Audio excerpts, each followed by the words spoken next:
Hikayat Sa-Ican dan Ikan Todak. Alkisah, ada seorang datuk yang sakti mandraguna sedang bertapa di tengah laut. Namanya Datuk Mabrur. Ia bertapa di antara selat laut dan selat Makassar. Siang malam ia bersemadi di batu karang, di antara percikan buih, debur ombak, angin, gelombang, dan badai topan. Kelak permintaannya dikabulkan, pulau itu akan menjadi tempat bermukim bagi anak cucunya nanti.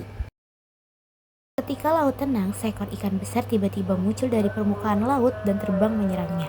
Tanpa beringsut dari tempat duduk maupun membuka mata, Datuk Mabrur menepis serangan mendadak itu. Ikan tersebut terpelanting jatuh sana-sini. Lalu, pada serangannya yang terakhir,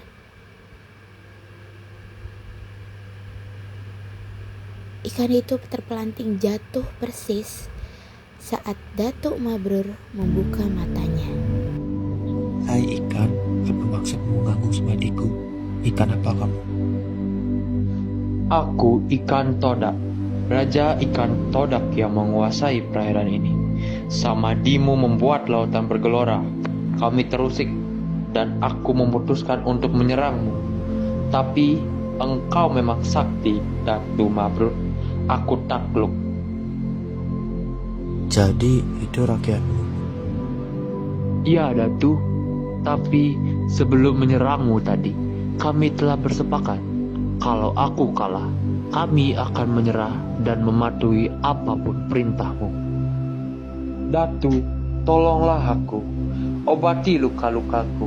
Atas nama rakyatku, aku berjanji akan mengabdi padamu bila engkau menolongku. Baiklah, sebagai sesama makhluk hidup bertahannya, aku akan menolongmu. Apapun permintaanmu, kami akan memenuhinya. Datu ingin istana bawah laut yang terbuat dari emas dan permata? Tidak, aku tak punya keinginan pribadi, tapi untuk masa depan anak cucuku nanti. Akan kukerahkan rakyatku, seluruh penghuni lautan dan samudra. Sebelum matahari terbit esok pagi, impianmu akan terwujud. Aku bersumpah. Baiklah, tapi kita harus membuat perjanjian. Sejak sekarang, kita harus sahijan, seiring sejalan, sehingga sekata sampai ke anak cucu kita. Kita harus akan mufakat, bantu-membantu, bahu-membahu. Setuju? Setuju, Datu. Datuk Mabrur tersenyum, lalu mengobati tubuh Raja Ikan Todak. Ajaib, dalam sekejap darah dan luka di sekujur tubuh Raja Ikan Todak itu mengering. Dengan lembut dan penuh kasih sayang, Datuk Mabrur mengangkat Raja Ikan Todak itu dan mengembalikannya ke laut. Ribuan ikan pun berenang gembira. Tengah malam sebelum batas waktu pertapaan yang berakhir, Datuk Mabrur dikejutkan oleh suara gemuruh yang datang dari dasar laut.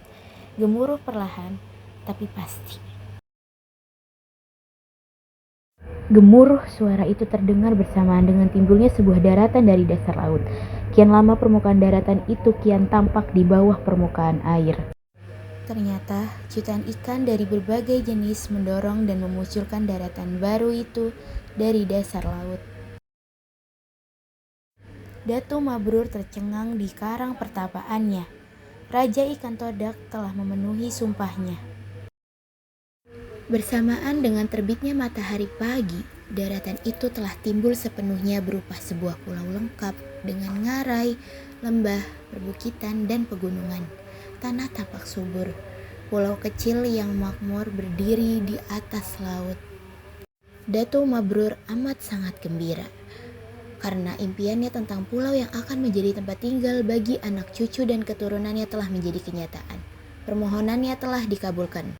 Dengan memanjatkan puji dan syukur kepada Sang Pencipta, ia menamakannya Pulau Halimun. Itulah kisah Pulau Halimun yang kemudian disebut sebagai Pulau Laut sebab ia timbul dari dasar laut dan dikelilingi oleh lautan.